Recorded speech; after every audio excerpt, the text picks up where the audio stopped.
Assalamualaikum warahmatullahi wabarakatuh. Bismillahirrahmanirrahim. Alhamdulillah. Nahmaduhu wa nasta'inuhu wa nastaghfiruh. Wa nu'minu bihi wa natawakkalu alayhi.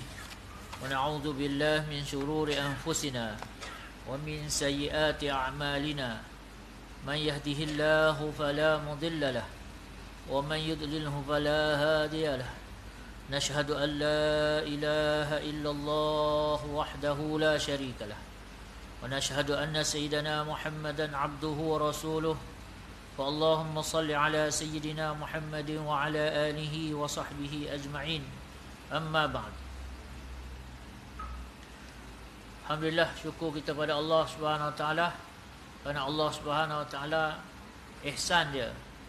Allah beri taufik untuk kita dapat datang rumah dia, jadi tetamu dia, tunaikan perintah dia, solat maghrib dengan cara yang paling Allah Ta'ala suka, dengan cara yang paling dilazimi oleh baginda Nabi sallallahu alaihi wasallam, iaitu kita dapat tunaikan solat di awal waktu, di tempat azan diazankan secara berjamaah.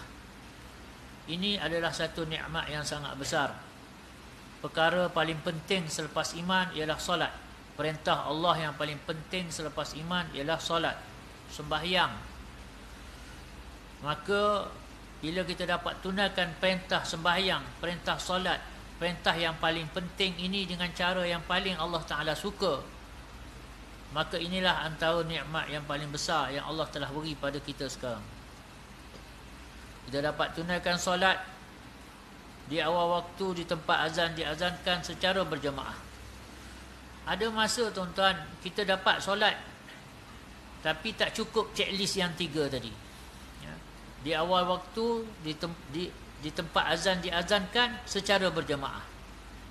Inilah solat, cara solat yang dilazimkan oleh baginda Nabi sallallahu alaihi wasallam. Kadang-kadang kita hanya dapat berjamaah tapi kat rumah bukan tempat azan diazankan. Maknanya satu checklist kita tak ada. Kadang-kadang kita sembahyang seorang-seorang, lagi tak ada checklist dia tu. Mungkin kita dapat hanya awal waktu sahaja, tapi bukan berjemaah dan bukan tempat azan diazankan. Maknanya satu je checklist dia yang kita write, 2 lagi kita tak dapat nak penuhi. Sedangkan cara yang paling sempurna ialah bila kita dapat tunaikan solat fardu ini di awal waktu, di tempat azan diazankan secara berjemaah. Jadi kita syukur pada Allah, tadi kita dapat tunaikan solat fardu ini dengan ihsan Allah, sehingga kita dapat tunaikan dengan cara yang paling Allah Ta'ala suka. Semoga ini juga adalah isyarat, petanda, indikator yang Allah juga suka pada kita. Sebab kita tahu bila hayya 'alas salah, hayya 'alal falah, yang kita jawab ialah la haula wala quwata illa billah. Tidak ada daya, tidak ada upaya melainkan hanya dengan kehendak Allah Ta'ala. Hanya apabila kita ni berserta dengan izin Allah, bila berserta kita dengan kehendak Allah Subhanahu Wa Ta'ala. Jadi kita syukur yang sangat-sangat atas nikmat Allah Ta'ala ini. Jadi baik, insya-Allah kita akan jumpa dengan perkara seterusnya, perenggan seterusnya ataupun ayat yang seterusnya daripada muka surat 95 kan. Kita berhenti hari itu, kita sambung. Ini masih lagi berkenaan dengan redha, dengan qada Allah Ta'ala. Qada itu ialah ketentuan Allah. Baik ketentuan itu berbentuk titah perintah ataupun ketentuan itu adalah apa yang diperlakukan oleh Allah Subhanahu Wa Taala. Sama saja, itu semua qada, itu semua keputusan. Kan? Allah perintah kita solat, maka itu adalah qada Allah. Keputusan Allah kita kena solat. Allah Subhanahu Wa Taala buat matahari mesti terbit daripada timur, itu juga qada Allah, ketentuan Allah. Allah Subhanahu Wa Taala buat kita ni ada masa sihat, ada masa sakit. Itu qada Allah Subhanahu Wa Taala juga. Semua ini kita kena redha, bukan kita pilih-pilih.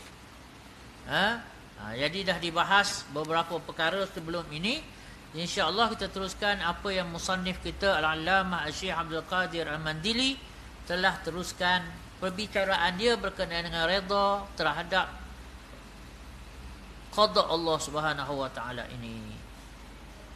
Kata Syekh, dan jika engkau bertanya betapa aku redha dengan bala, macam mana kau boleh redha dengan bala? Dengan bala bencana, musibah. Dengan bala bencana ini, bahasa Arab dia kata bala, bukan kayu balak tu. Yang tu pun boleh jadi bencana juga tu, kan? Bukan yang kayu balak tu. Balak kat sini ialah bala. Kalau bahasa Melayu kita dah jadi bala je, bala bencana. Macam contoh mana? Syria dengan Turki kita kan, masih duk hangat lagi dah ni. Digemparkan berapa puluh ribu dah yang terkorban, yang disahkan terkorban. Dan dipahamkan masih dalam usaha lagi kan, masih mencari, masih Malaysia pun dah hantar berapa tim dah pergi sana bantu untuk cari, bantu buat usaha menyelamat, mencari dan menyelamat. Ini juga qada Allah. Jangan kata nak gempur bumi tuan-tuan, sebiji pasir ni besar ke kecil? Pasir tu duduk tengah laut tu, bukan pasir pantai tu, pasir laut tu, hak punya halus pun takkan bergerak kiri kanan depan belakang melainkan hanya dengan izin Allah. Apa lagi nak bergegar bumi tu, nak bergempur bumi tu? Takkan berlaku dia melainkan hanya dengan izin Allah, kehendak Allah. Ini pun qada Allah Ta'ala. Qada Allah Ta'ala. Maka kata pengarang, jika engkau bertanya, kalau kita ditanyakan orang lah, betapa aku redha dengan bala, macam mana engkau boleh redha dengan bala? Dan adalah bala itu pekerjaan yang dibenci, sedangkan bala bencana itu adalah perkara yang kita tak suka. Macam mana kita nak redha sedangkan dalam masa yang sama benda itu bukan benda yang kita suka, kan? Maka kata pengarang kita, nescaya aku jawab dengan bahawasanya benci akan bala itu dengan tabiat. Dia kata yang kita kata kita tak suka kepada bala bencana itu, musibah itu, ialah kerana itu sifat kita, tabiat kita, sifat, memang sifat manusia ni. Dia tak suka perkara yang menyusahkan dia, perkara yang bukan menyusahkan sangat, yang hati dia tak suka. Dia tak suka dengan apa yang hati dia tak suka, yang dia tak sukalah. Diri dia tu tak suka. Tapi kalau benda tu susah, benda tu sakit, benda tu perit, tapi yang dia suka, tak ada hal. Saya masa duduk belajar dulu, saya tengok kawan-kawan saya ni yang suka panjat gunung ni. Apa dia panggil? Hiking. Saya sampai sekarang tak faham-faham lagi apa pasal suka sangat panjat gunung kan. Sebab kita tak suka. Dan kita ni sekali-sekala bila pergi kursus yang jabatan hantar, ada buat jungle trekking lah, apalah, Allah azabnya kita rasa kan. Dah lah jalan tu satu hal, mendaki pula, cungap. Tapi ingat kawan-kawan, dia sembang sama dia orang tu, ya Allah, punyalah suka. Kan? Padahal cakap yang tu terseliuh, yang ni patah kaki, yang ni pengsan, tak cukup oksigen lah, apalah. Macam-macam juga penyakitnya, susah payahnya. Bukan naik eskalator kan, duduk sampai puncak gunung tu, bukan macam tu. Yang dia orang suka tu rupanya yang sebab mencabar tu, dia kata endurance. Tu dia. Kita 200 meter je cungap dah sebab kena panjat. Saya pergi taman Kuala Tahan, ni lah Taman Negara kan, nak pergi naik yang jambatan gantung tu. Daripada sungai tu, jeti sungai nak naik tu, dia tulis itu 200 meter je. Tapi mendakilah. Ya Allah, putus nafas rasanya. Kan? Padahal ada tangga tu, bukan kata nak kena tebah ke nak kena apa, tak. Tapi bagi orang yang suka, walaupun susah, kita kata susah lah, benda yang payah, tak suka kita. Tetapi kerana sesuai dengan hati dia tak jadi masalah. Bagi kita masalah tu, kan? Kita kat sini ni berjalan jauh sikit pun dah mengeluh dah, kan? Sebab tu kita rela lagi jam jalan kat KL tu daripada kita naik kenderaan awam, public transport, kan? Saya tengok tempat-tempat yang bandar-bandar besar, macam saya pergi Brisbane baru ni, dia orang turun naik kereta api dia semuanya, kan? Berjalan berkilo-kilo. Saya pun terpaksa berjalan kilo-kilo juga, kan? Ada sekali tu malam tu kita nak pergi makan, cari-cari dalam Google apa semua tu, ada ni satu restoran Arab. Maklumlah tuan-tuan, nak cari makanan ni kan kat Australia, restoran Arab ni. Okey, review pun cantik, kan? Tanya kaunter hotel, boleh tak panggil taksi? Dia kata tak apa, keluar je kat depan tu, memang ada stesen taksi situ, kan? Taksi ada kat situ dah. Kita pun pergilah. Betul lah, ada taksi duduk tunggu dah. Menyala dia punya tu. Kita pun pergilah, bagi tahu, tunjuk ni kita nak pergi restoran ni.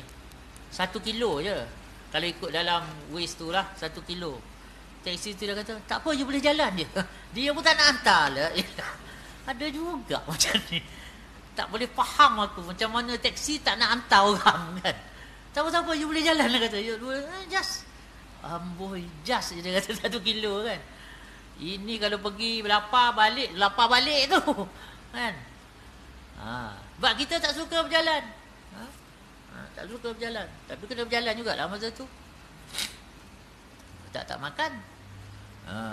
Jadi tuan-tuan, balak ini secara tabi'i kita, semula jadi kita memang tak suka sebab dia adalah bertentangan dengan hati kita, dengan apa yang kita suka. Jadi di mana nak kita kata redha? Secara semula jadinya sikap kita ialah tak suka kepada musibah, bencana. Tetapi redha itu datang macam mana? Kata Syekh Abdul Qadir Al-Mandili, dan redha dengan balak itu dengan akal. Dan dengan sebab mengetahui akan besar pahala balak itu. Jadi yang kita akan datang redha dengan apa musibah pun ialah kerana akal kita. Secara fitrahnya memang kita tak suka. Memang kita tak nak menanggung susah, menanggung musibah, menanggung bencana. Tetapi bila kita kena satu-satu bencana, kita akan melihat akal kita inilah yang boleh membawa kita redha atau tidak.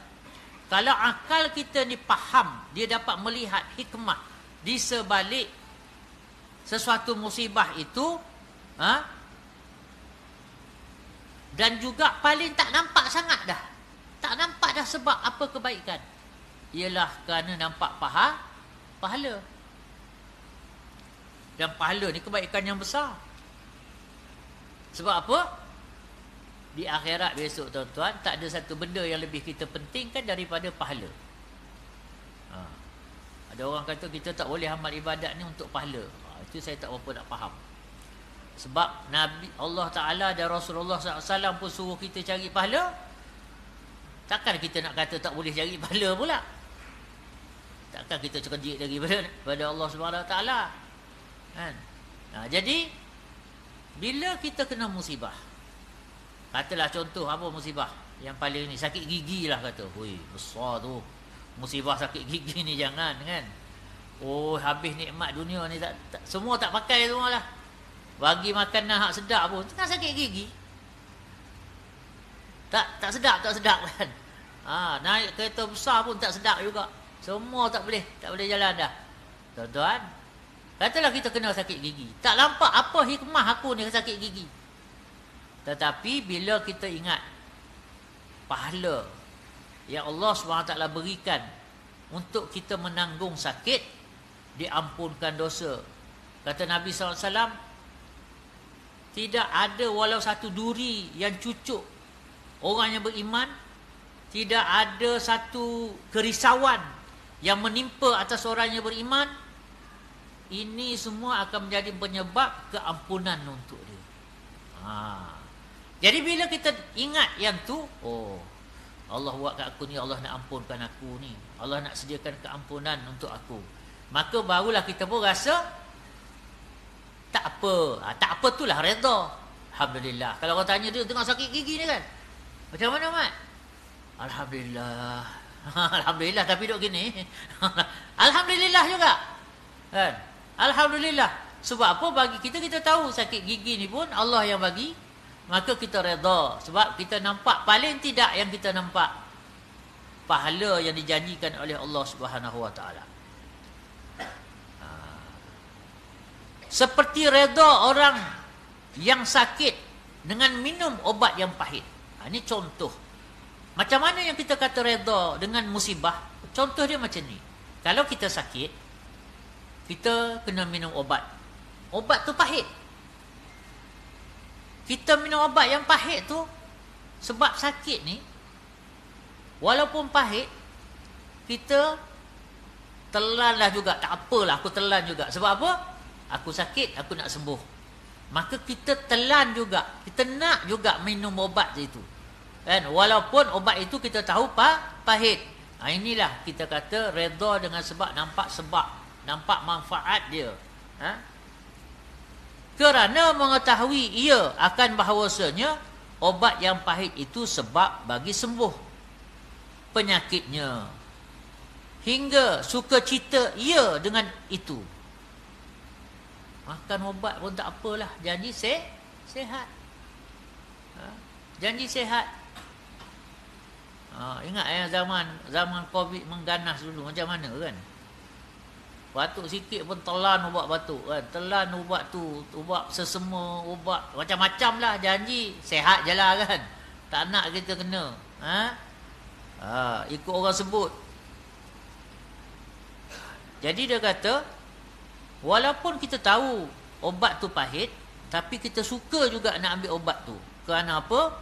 Kerana kita tahu manfaat dia untuk menyembuhkan sakit kita itu. Bahkan bukan setakat tu, terkadang membeli ia akan dia dengan harga yang mahal. Bukan murah kadang-kadang tu, mahal ubat tu, tapi kita beli juga kan? Kita beli juga. Ini Panadol biasa tak boleh dah, kena Panadol luar biasa. Dah mahal pula. Tak apa, mahal pun mahal lah, nak juga kan? Sebab apa? Kita tahu dia punya khasiat. Apa lagi?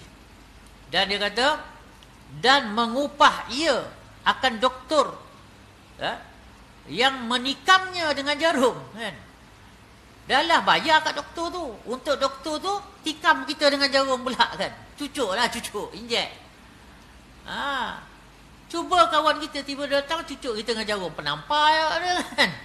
Tapi doktor ni bukan setakat kita bayar dia, bukan setakat dia bagi obat, kadang-kadang dia cucuk kita dengan jarum pun tak apa, sanggup bayar. Bukan setakat sengaja cari dia, suka kita nak jumpa doktor, kita sanggup bayar dia lagi. Bukan free, doktor tolonglah cucuk saya kan? Saya bayar, berapa doktor cakap saya bayar. Sekarang ni saya bayar. Kerana dia tahu, yang doktor tadi tahu ada kepandaian nak mengobat. Jarum tadi perlu untuk masukkan obat, dan obat tu akan sembuhkan dia. Maka dia sanggup keluarkan duit dia untuk bayar. Walaupun dia tahu benda tu sakit, tapi kerana tak lain dan tak bukan, kerana untuk menyembuhkan sakit dia. Mana dia sukalah tu kan? Sukalah tu. Dan setengah daripada sebab bagi redha. Okey, habis dulu takat tu poin dia. Poin yang pertama ialah kita nampak pahala yang Allah Ta'ala letak. Maknanya manfaat daripada kita ditimpa satu-satu musibah. satu-satu bencana, satu-satu bala daripada Allah Subhanahu wa taala. Walaupun secara tabi'inya, naturally kita tak suka. Kita tak sukalah. Tetapi bila kita faham, akal ni maksudnya kita faham bahawasanya setidak-tidak dengan musibah yang aku hadapi ini, Allah ampunkan dosa aku. Allah ampunkan dosa aku. Sebagaimana dia kiaskannya, contohnya lah ni, contoh macam mana boleh kita suka juga dengan musibah tadi, samalah macam kita suka dengan makan ubat. Walaupun ubat tu tak sedap, kadang-kadang kena bayar mahal, kena cucuk pula, tersanggup asalkan perkara itu membawa manfaat pada kita. Dan setengah daripada sebab bagi redha dengan qada itu bahawa engkau iktikadkan bahawasanya ada bagi Allah hikmah pada segala pekerjaan yang menghendaki ia akan dia, sekalipun terkadang tiada mengetahui kita akan demikian itu hikmah. Jadi yang kedua tadi kita nampak pahala. Yang kedua ialah kita kena faham dan yakin bahawasanya setiap apa yang Allah Ta'ala buat mesti ada hikmah dia. Apa maksud hikmah? Kebijaksanaan Allah Ta'ala. Dia Allah Ta'ala ni dia tidak buat bukan sengaja, tak sengaja. Bukan kerana kejahilan dia, wali'adzubillah. Bukan kerana saja-saja sia-sia, wali'adzubillah. Ini bukan semua sifat Allah, dan ini adalah perkara yang sangat mustahil bagi Allah Subhanahu Wa Ta'ala.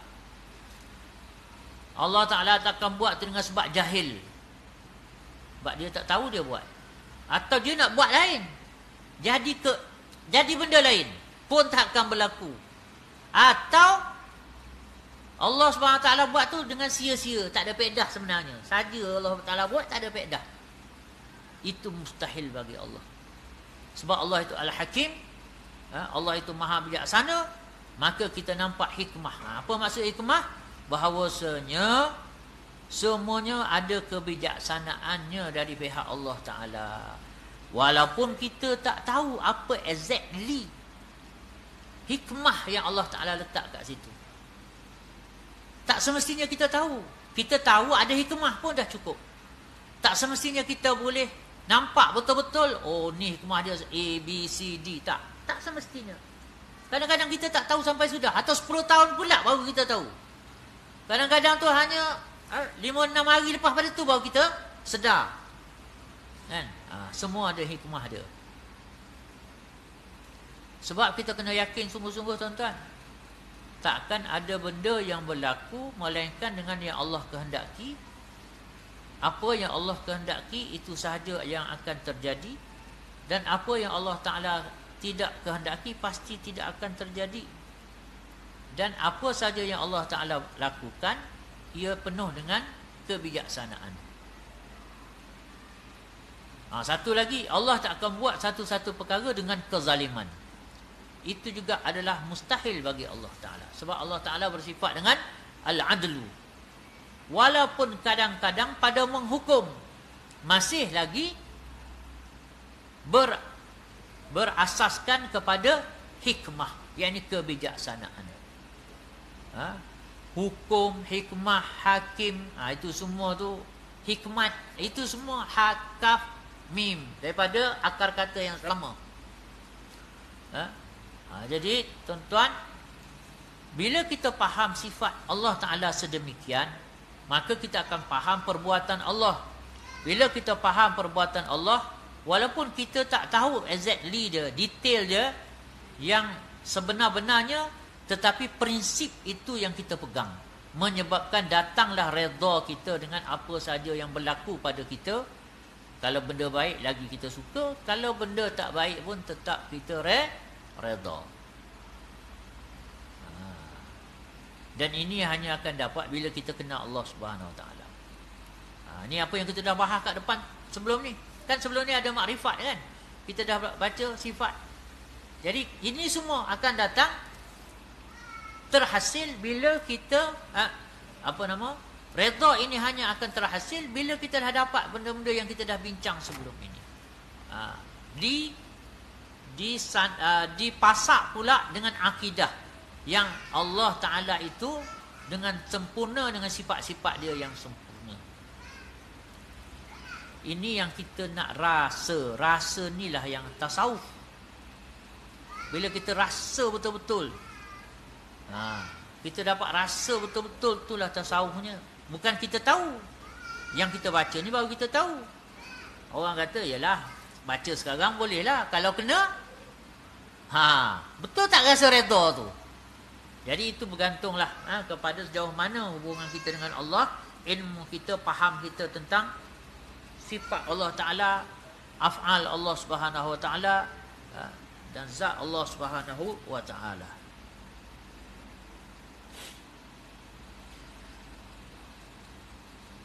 Redha dengan qada itu i'tikadkan. I'tikadkan tu maksudnya akidah. I'tikadkan tu putus dalam akidah kita. Bahawasanya ada bagi Allah hikmah pada segala pekerjaan yang menghendaki ia akan dia. Sekalipun terkadang tiada mengetahui kita akan demikian itu hikmah. Dan bahawasanya kebajikan adalah ia pada barang yang Allah Ta'ala qada itu. Jadi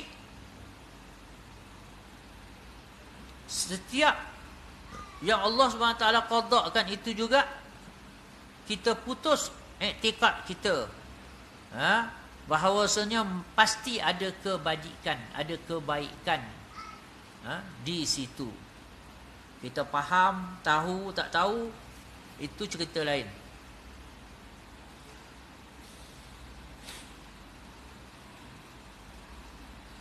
Seterusnya, dan bermula i'tikad yang tersebut mengeluarkan ia daripada hati engkau akan menyangkal dengan kerana apa dan betapa.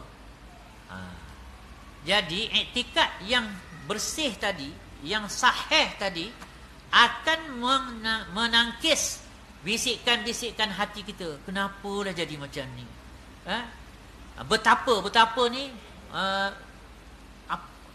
betapa macam mana boleh jadi macam ni, kenapa boleh jadi macam ni, kerana apa. Jadi ini semua bisikan yang menggambarkan penolakan, ketidakredaan kita dengan yang diputus oleh Allah Subhanahu Wa Taala. Bila i'tikad kita tu betul, kalau tidak, kena kat orang memang kita nasihat macam yang Syekh Abdul Qadir nasihat. Tapi kena tang kita, mula. Kan? Tak ingat dah perenggan ni. Ustaz pun gitu juga. Masa dia syarah tu hebat dah. Kena tang dia, tayar pancit ya, bukan apa pun tayar pancit je pun. Padahal sekarang bukan nak kena buat sendiri pun tayar tu. Tengok yang tempat rotek tu dia ada tulis dah kan. Servis 24 jam tu. Telefon je. Telefon pula dah kat tangan je sekarang ni. Kalau dulu, tayar pancit ni musibah. Kan? Sama ada kita sendiri nak telefon, entah mana telefon tak tahu. Tepi jalan. Sekarang mana ada masalah. Kan? Terus angkat. Setengah jam, 1 jam sampai. Komen. Kan? Di perkhidmatan disediakan oleh apa? Bukan rotek. Dia panggil apa? Insurans. Takaful kita tu kan. Jadi tuan-tuan. Jadi kita tak nak timbul pertanyaan itu dalam hati kita. Tapi yang dapat menyangkalnya, yang dapat menangkis perkara ini, ialah apabila i'tikad kita, akidah kita tu betul. Sahih kita dengan Allah Subhanahu Wa Taala. Yakin sungguh dengan segala kebijaksanaan Allah. Yakin sungguh bulat i'tikad kita, bahawasanya Allah Ta'ala itu maha adil. Allah Ta'ala maha kuasa. Jadi kita tak ada masalah. Sebab tu perkataan kebetulan itu bahasa manusia, bukan bagi Allah. Bagi Allah tak ada kebetulan. Macam mana contoh kebetulan? Ada tak kebetulan? Adalah kan. Kebetulan ni berlaku tanpa yang kita rancang. Bagi Allah Ta'ala tak ada benda yang berlaku tanpa yang dia kendaki. Dia tak ada kata Allah Ta'ala nak buat macam lain tapi jadi benda lain. Tak ada. Itu tak ada. Itu tak ada. Bagi Allah Ta'ala tersalah, tersilap, niat nak buat benda lain, kita jadi benda lain. Itu tak berlaku. Kadang-kadang kita ni nak buat reban ayam, paku jadi bangku kan. Tak jadi pula. Alamak, tak jadi. Sebab tak pandai. Allah Ta'ala dia tak ada. Kalau dia nak buat reban ayam, akan jadi reban lah. Kalau nak buat. Macam tu semua Allah Ta'ala buat ni. Bukan kerana tak sengaja. Bukan kerana sia-sia. Bukan kerana tersilap, tersalah. Bukan kerana jahil. Dan bukan kerana zalim.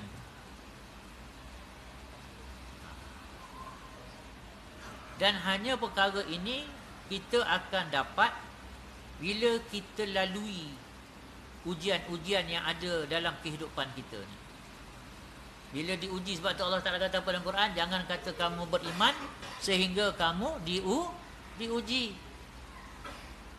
Diuji dengan sakit gigi, okey, lulus.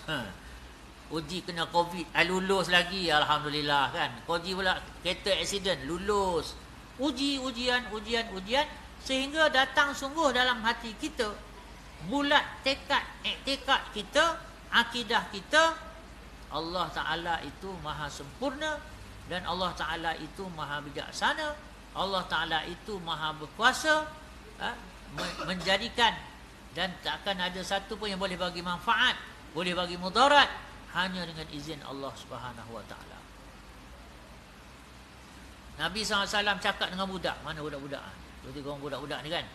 Budak-budak je. Nabi SAW kata, wahai budak, ketahuilah, fa'lam, lawistama'atil ummah.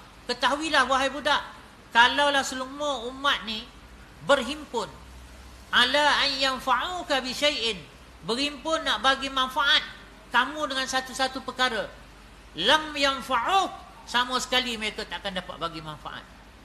Ni Rasulullah bercakap dengan budak ni.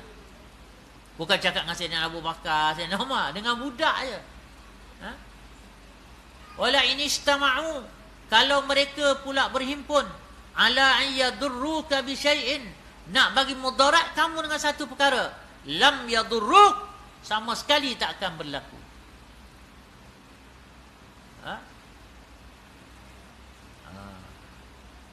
Ruf'atil aqlam wa juffatis suhuf, kalam-kalam, pena-pena penulis takdir telah diangkat, lembaran-lembaran takdir telah kering, selesai semua dah. Jadi maknanya tak akan ada yang tersalah berlaku, melainkan apa yang Allah dah tetapkan.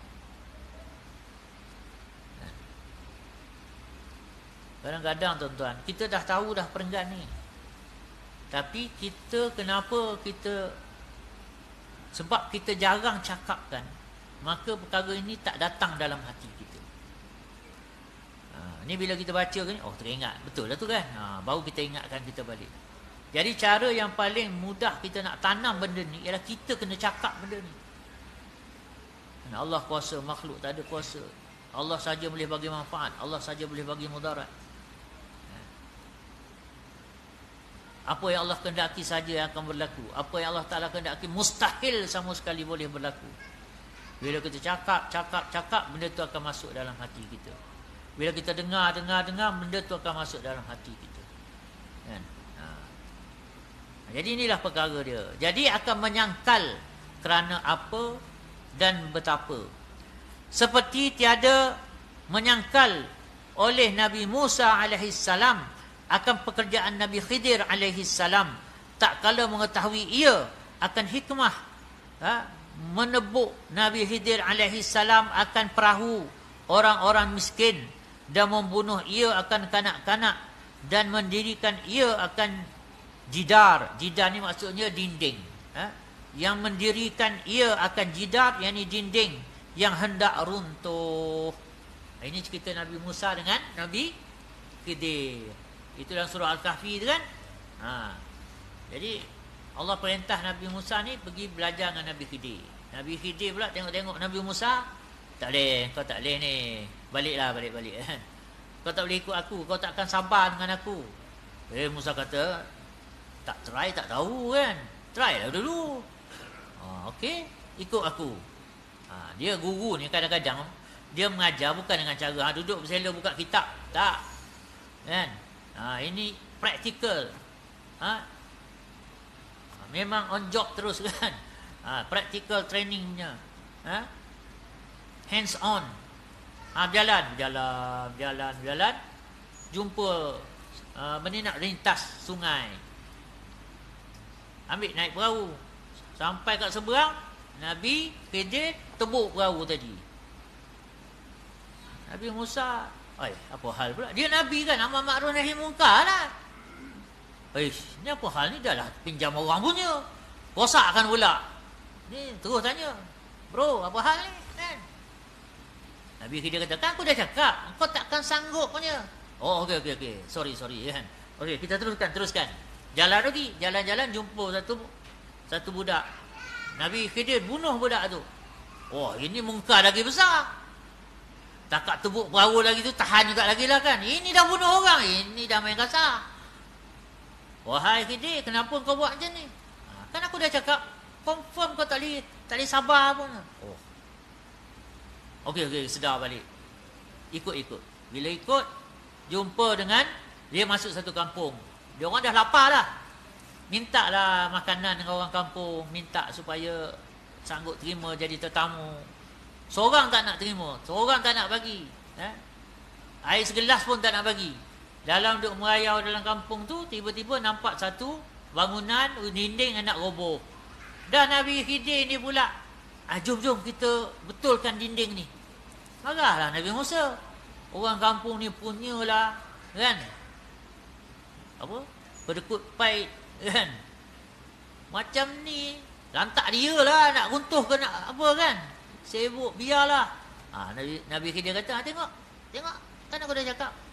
Maka wahai Musa, apa yang aku buat ni bukan daripada aku, tapi aku buat ni dengan apa yang Allah dah bagi tahu aku. Hikmah dia apa? Barulah dia cerita. Yang ni perahu ni sebab ada raja ni, dia akan rampas perahu-perahu yang elok. Sebab tu aku sengaja tebuk supaya nampak cacat perahu ni, raja tu tak akan ambil. Yang budak ni pula, dia akan besok akan jadi orang yang zalim. Mak bapak dia ni orang yang baik, dan anak dia ni nanti semoga dengan itu Allah akan ganti dengan yang lebih soleh. Kemudian yang ni sebenarnya di bawah dinding yang nak runtuh tu ada harta yang disimpan untuk anak yatim. Jadi kalau runtuh, orang akan nampak, orang akan ambil. Kan? Sebab tu aku tegakkan juga dinding tadi supaya tak nampak, tak terbongkar harta anak yatim yang telah diletakkan kat situ. Jadi bila Nabi Musa dengar penjelasan Nabi Khidir itu, barulah dia rasa redha dengan apa yang dilakukan oleh Nabi Khidir. Sebab dia dah faham hikmahnya tadi. Kita pun macam tu juga tuan-tuan. Apa yang berlaku ni tak kita faham terus, mungkin selepas itu, mungkin sehari, mungkin lepas seminggu, mungkin selepas sebulan, setahun, 10 tahun, baru kita terfikir, nasib baiklah hari tu macam tu. Kita akan kata macam tu lah, kan? Patutlah. Tu semua tu baru nak faham tu, baru nak datang faham kita, baru nak datang, barulah patutlah. Jadi jangan kita nak tunggu saat tu baru kita nak redha dengan apa yang diqada oleh Allah Subhanahu wa taala. Masuklah, belum lagi. Sikit lagi kan. Jadi ini tuan-tuan yang mulakan Subhanahu wa taala, kita dengar. Tapi yang kita nak usaha ialah bagaimana betul-betul yakin kita itu datang, maka redha kita pun akan terhasil. Bila kita yakin sungguh menjadi iktikad tu maksudnya akidah, maka itulah yang akan membuahkan, menatijahkan redha kita dengan Allah Subhanahu wa taala.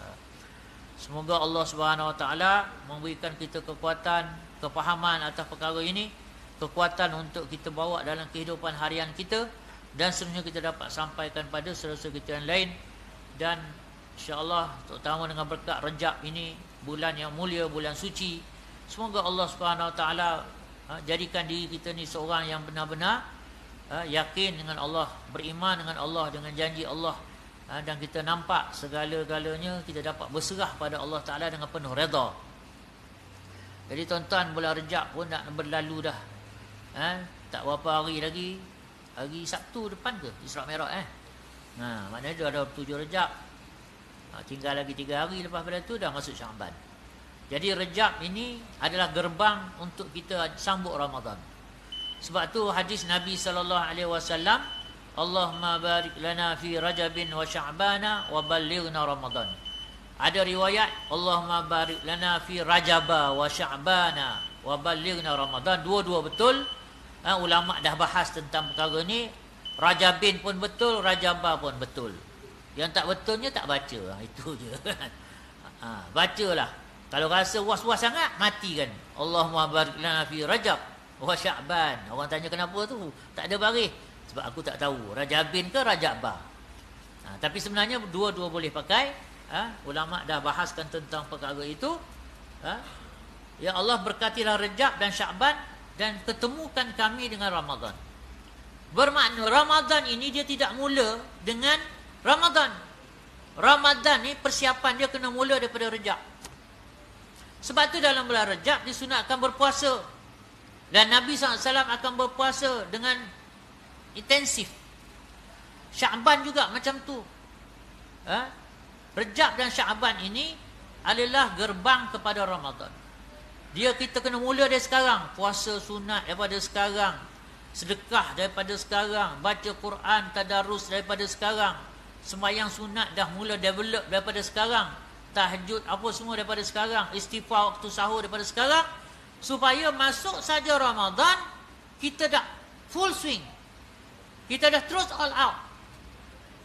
Kalau tak, masuk malam-malam Ramadan, tarawih yang pertama, 2 sab je.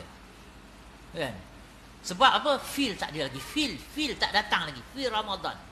Sebab kita tak start puasa lagi. Malam esok tu banyak. Barulah ramai. Sebab apa? Dah puasa 1 hari. Malam pertama kita tak puasa. Ramadan bermula dengan malam, bukan bermula dengan siang. Kita lupa pada malam pertama, sedangkan itu dah bermulanya Ramadan. Jadi kalau kita tak mulakan persiapan kita ni, latihan kita ni daripada Rejab, paling tidak, maka kita akan banyak rugi dalam bulan Ramadan. Quran dah kena mula baca sekarang. Kalau kita dapat khatam Quran dalam Rejab, dapat khatam Quran dalam Sya'ban, insya-Allah untuk Ramadan tu dah lancar dah tuan-tuan. Kan? Tadarus ataupun kita ni dalam Rejab ni kita dah mula tadarus, betulkan makhraj, betulkan tajwid, betulkan semua tu. Maknanya Rejab, Sya'ban, masuk Ramadan bukan masa nak betulkan dah. Kita dah dapat baca dengan cantik dah. Makhraj dah betul, tajwid dah betul, sifat huruf dah betul. Taranum tu cerita lain lah, kan? Macam tu. Bangun malam, banyakkan solat. Kalau kita tak latih solat-solat sunat daripada sekarang, itu tarawih kita tak cukup-cukup tu. Surah kita buat berapa? 20. 20. Surah lain pun 20 juga. Selalu orang kalau pergi pejabat, saya tanyalah kan. Saya tengok ramai duk bertanya, surah kau berapa? Surah kau berapa? Yang tu jawab 8. Baguslah surah kau 8, surah aku 20. Kan? Jadi engkau 20 lah. Tak, surah aku lah 20. Aku tetap 8 kan. Itu masalah dia tuan-tuan. Masalah tu nama dia. Sebab apa? Kita tak develop sembahyang sunat tu daripada Rejab. Paling tidak Rejab kita dah kena mula. Janganlah buat tarawih dalam Rejab pula. Itu bid'ah nama dia. Tarawih ni dalam Ramadan je. Sya'ban pun tak boleh lagi. Tetapi solat sunat tu maksudnya kita dah kena mulakan. Banyaklah. Taubat ada. Kita mula banyak kan. Jadi bila datang tarawih yang 20, tak ada masalah. Quran macam tu. Puasa. Sedekah. Ini sedekah kita tak mula daripada Rejab. Masuk Ramadan, kita kedekut baik kan. Dan nak ujung Ramadan baru rasa nak sedekah. Jadi ini perkara yang sangat merugikan kita. Semoga Allah Subhanahu Wa Taala jadikan Ramadan kita ini Ramadan yang akan membawa kita kejayaan, kemuliaan kita di sisi Allah Subhanahu wa taala. A'udzubillahi minasyaitonirrajim. Bismillahirrahmanirrahim. Alhamdulillahirabbil alamin. Allahumma salli ala sayidina Muhammadin wa ala alihi wa sahbihi ajmain. Rabbana shrah lana sudurana wa yassir lana umurana wahlul 'uqdatam min alsinatina yafqahu aqwalana. Rabbana zidna 'ilma warzuqna fahma. Allahumma inna nas'aluka hubbak wa hubba man yuhibbuk wal 'amala alladhi yuballighuna hubbak. Allahumma rzuqna hubbak wa hubba rasulik wa hubba man yanfa'una hubbuhu 'indak birahmatika ya arhamar rahimin. Allahumma barik lana fi Rajabin wa Sya'bana wa ballighna Ramadan. Allahumma barik lana fi Rajabin wa Sya'bana wa ballighna Ramadan. Allahumma barik lana fi Rajabin wa Sya'bana wa ballighna Ramadan. Subhanakallahumma bihamdika nashhadu an la ilaha illa anta nastaghfiruka wa natubu ilaik. وصلى الله على سيدنا محمد وعلى آله وصحبه وسلم. سبحان ربك رب العزة عما يصفون وسلام على المرسلين والحمد لله.